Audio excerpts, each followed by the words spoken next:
사랑하는 시흥동산교회 초등부 친구들, 한 주간 잘 지내셨나요? 다들 다 소식 들으셨죠? 우리 다음 주부터 단계적 일상 회복이 시작이 되어서 드디어 우리 얼굴을 마주하며 함께 예배를 드릴 수 있게 되었어요. 그동안 오랜 기간 동안 함께 만나서 예배를 드리지 못했었는데 정말 기쁜 소식인 것 같아요. 우리 초등부는 어디서 예배를 드릴까요? 초등부는 1층 카페에서 예배를 드립니다. 다음 주 중에 연락을 해서 또 알려줄 건데 1층 카페에서 예배 드리는 거 꼭 잊지 마시고 우리 다음 주에 기쁜 마음으로 건강한 모습으로 함께 예배를 드렸으면 좋겠습니다. 자, 오늘도 그럼 예배할 준비 되셨습니까? 다 함께 찬양하도록 하겠습니다.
이 시간 우리 다 함께 사도신경으로 신앙을 고백하겠습니다.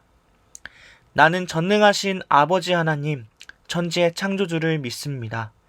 나는 그의 유일하신 아들, 우리 주 예수 그리스도를 믿습니다.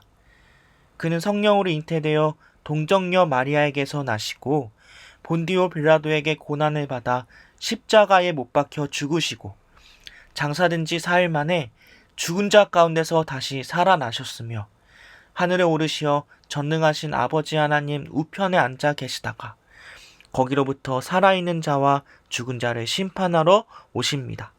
나는 성령을 믿으며 거룩한 공교회와 성도의 교제와 죄를 용서받는 것과 몸의 부활과 영생을 믿습니다. 아멘. 이 시간 다 같이 기도하겠습니다. 하나님 아버지 감사드립니다. 오늘도 우리 친구들 이 예배의 자리로 인도해 주셔서 정말 감사드립니다. 하나님 아버지, 오늘 우리가 배우는 너무나도 귀한 말씀이 있습니다. 이 말씀을 마음에 잘 새기게 도와주시고 그리고 그 말씀을 따라 살아갈 수 있도록 도와주시옵소서. 우리 다음 주부터 함께 모여서 예배를 드릴 수 있게 되었습니다. 정말 기대하고 또 기뻐하는 마음으로 다음 주에 건강히 볼 수 있게 도와주시옵소서. 감사드리며 이 모든 말씀 예수님의 이름으로 기도드립니다. 아멘. 사랑하는 시흥동산교회 초등부 친구들, 우리 친구들은 예배 드릴 때 이런 생각 해본 적 없나요? 아우 졸려. 아우. 벌써 11시야? 예배 드려야 되네. 더 자고 싶은데. 아유. 아니, 그런데 왜 예배를 드리는 거지? 도대체 예수님을 믿는다는 게 뭐길래? 왜 이렇게까지 예배를 드려야 되는 걸까? 전도사님, 왜 예배를 드려야 되나요? 예수님 믿는다는 게 도대체 뭡니까? 이 친구의 질문에 뭐라고 대답해 주시겠어요? 혹시 뭔가 말하면 안 될 것 같은 질문이라고 생각하시나요? 왠지 그럴 것 같지만 사실 이 질문은 정말 중요한 질문이랍니다. 우리가 예수님을 믿는다는 것이 도대체 무엇인지, 예배는 왜 드리는 것인지, 혼자서 신앙생활을 하면 왜 안 되는 것인지 제대로 알지 못하고 그냥 넘어가 버린다면 아무리 교회를 10년, 20년, 30년 다닌다고 해도 사실 아무런 의미가 없어요. 친구들, 예수님을 믿으려면 제대로 믿어야 해요. 자, 그래서 오늘부터는 우리 친구들이 어려움을 겪지 않고 슬기롭게 예수님을 믿고 살아갈 수 있도록 가장 중요한 것들을 알려주려고 합니다. 슬기로운 신앙생활, 그 첫 번째는 바로 구원을 제대로 알자입니다. 부모님들이 우리 친구들에게 평소에 뭐라고 얘기하시나요? 고경아, 너 예수님 꼭 잘 믿어야 돼, 이렇게 말하시지 않나요? 그런데 친구들, 예수님을 잘 믿어야 하는데 뭘 믿어야 할까요? 잘 모르겠죠? 내가 도대체 뭘 믿어야 하는지 제대로 알기 위해서는 먼저 구원을 배워야 합니다. 구원이란 도대체 무엇일까요? 구원을 알기 위해서는 먼저 우리가 어떤 사람이었는지 알아야 합니다. 주님께서 우리 친구들 한 명 한 명을 다 만드셨다는 거 다들 알고 계시죠? 저도 그렇고 우리 친구들 한 명 한 명은 주님이 만들었기 때문에 주님과 함께하고 주님 안에 있을 때에만 행복할 수가 있습니다. 맛있는 거 먹고 게임하고 친구들하고 같이 놀고 그럴 때 잠깐 느끼는 행복 말고요. 그걸 뛰어넘는 진짜 행복 말이에요. 사람이 처음 만들어졌을 때는 주님과 아주 가까운 사이였어요. 그래서 매일매일 주님과 함께하며 행복을 누리며 살아갔답니다. 그런데 죄라는 것이 갑자기 찾아왔습니다. 이 죄는 나를 만드신 분이 없어도 잘 살아갈 수 있다는 나쁜 생각을 말해요. 이 죄가 우리와 주님 사이를 갈라놓았습니다. 그래서 우리들은 주님과 멀어지게 되었고 죄인이 되었어요. 보통 나쁜 사람들을 죄인이라고 하죠. 뉴스에 막 살인자, 도둑질 한 사람들 나오면 저런 죄인은 되지 말아야 해, 이렇게 배웠을 겁니다. 그런데 친구들, 성경에서는 우리 모두가요 죄인이라고 말해요. 에이, 말도 안 됩니다. 우리가 저 살인자들하고 똑같다고요? 저도 진짜 인정하기 싫거든요. 근데 사실 맞습니다. 자, 친구들, 여기 컵이 보이죠? 제가 여기다가 무엇인가를 집어넣었거든요. 한번 맞춰보실래요? 맞출 수가 없을 겁니다. 직접 와서 이렇게 보지 않는다면 이 컵에 무엇이 들어있는지 맞출 수가 없을 거예요. 마찬가지로 겉으로 볼 때 우리의 마음은 깨끗해 보입니다. 그런데 자세히 들여다보면요,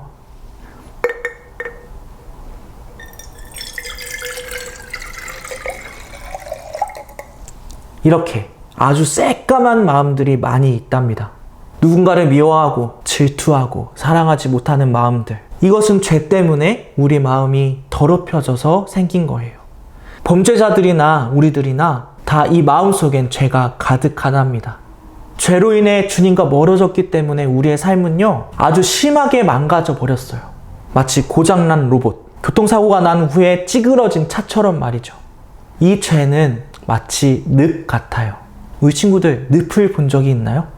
저도 실제로 본 적은 없는데 이 늪은 한 번 빠지고 나면 누군가가 도와주지 않는 이상 빠져나갈 수 없는 곳이에요. 죄에서 벗어나기 위해서 안간힘을 쓰려고 해도 더 망가지고 찌그러질 뿐이죠. 우리 힘으로는 죄에서 벗어날 수가 없습니다.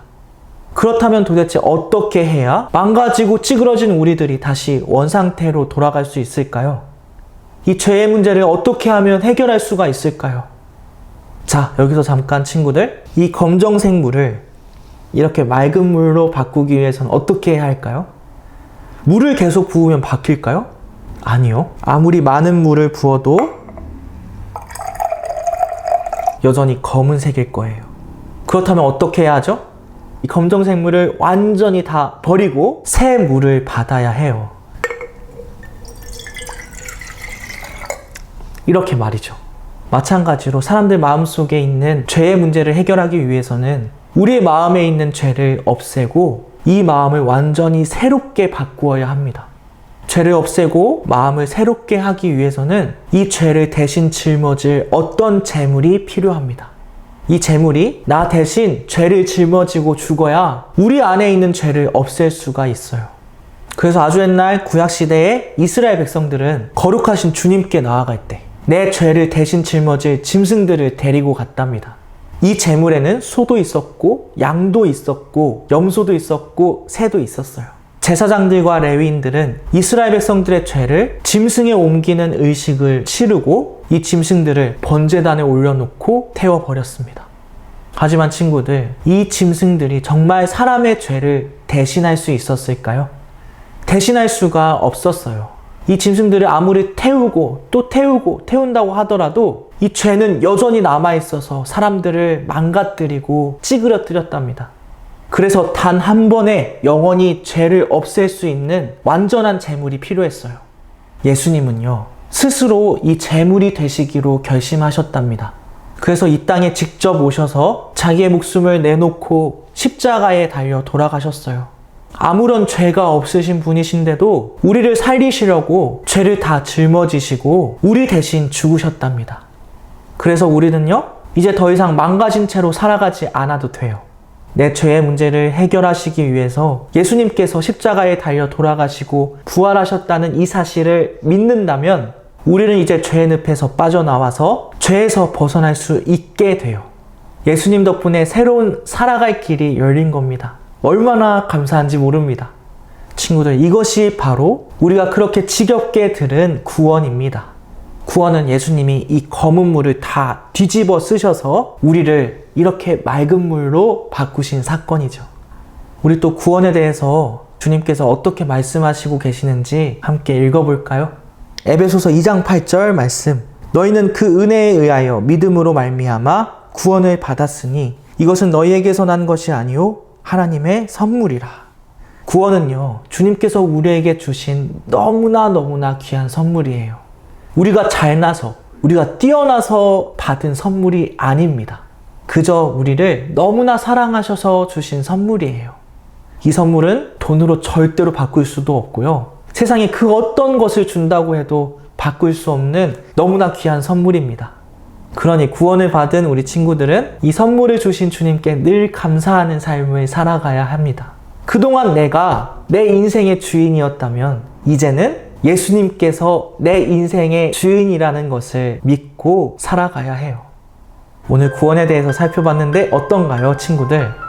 이제 예수님을 믿는다는 것이 무엇인지 확실하게 알겠죠? 만약에 누가 구원이 뭡니까? 라고 물어보면 이제 당당하게 대답하십시오. 그리고 앞으로도 이 구원을 주신 주님을 늘 잊지 않고 주님을 내 주인으로 모시며 하루하루 살아갈 수 있는 우리 친구들이 되기를 진심으로 응원하고 기도합니다. 자, 그럼 우리 다 같이 기도하고 예배를 마치도록 하겠습니다. 사랑하는 주님, 이 시간 우리가 예배 드릴 수 있도록 도와주셔서 감사드립니다. 내 죄의 문제를 해결해 주시기 위해서 이 땅에 오셔서 십자가에 달려 돌아가신 예수님, 감사드립니다. 우리 친구들이 구원을 선물로 주신 주님을 늘 잊지 않고 살아갈 수 있도록 도와주시고 매일매일 예수님을 주인으로 모시며 살아갈 수 있도록 도와주세요. 감사드리며 이 모든 말씀 예수님의 이름으로 기도드립니다. 아멘. 우리 주님이 가르쳐 주신 기도로 예배를 마치도록 하겠습니다. 하늘에 계신 우리 아버지여, 이름이 거룩히 여김을 받으시오며 나라가 임하시오며 뜻이 하늘에서 이루어진 것 같이 땅에서도 이루어지이다. 오느 날 우리에게 일용할 양식을 주시옵고 우리가 우리에게 죄 지은 자를 사하여 준 것 같이 우리 죄를 사하여 주시옵고 우리를 시험에 들게 하지 마시옵고 다만 악에서 구하시옵소서. 나라와 권세와 영광이 아버지께 영원히 있사옵나이다. 아멘. 예배 잘 들으셨습니까? 우리 오늘 배웠던 거 너무너무 중요하니까 잊지 마시고, 우리 다음 주에는 함께 모여서 예배 드린다고 했었죠? 1층 카페 꼭 잊지 마십시오. 주중에도 전화할 거니까 꼭 받아주세요. 자, 우리 그러면 다음 주에 건강한 모습으로 함께 보겠습니다. 다음 주에 만나요. 안녕.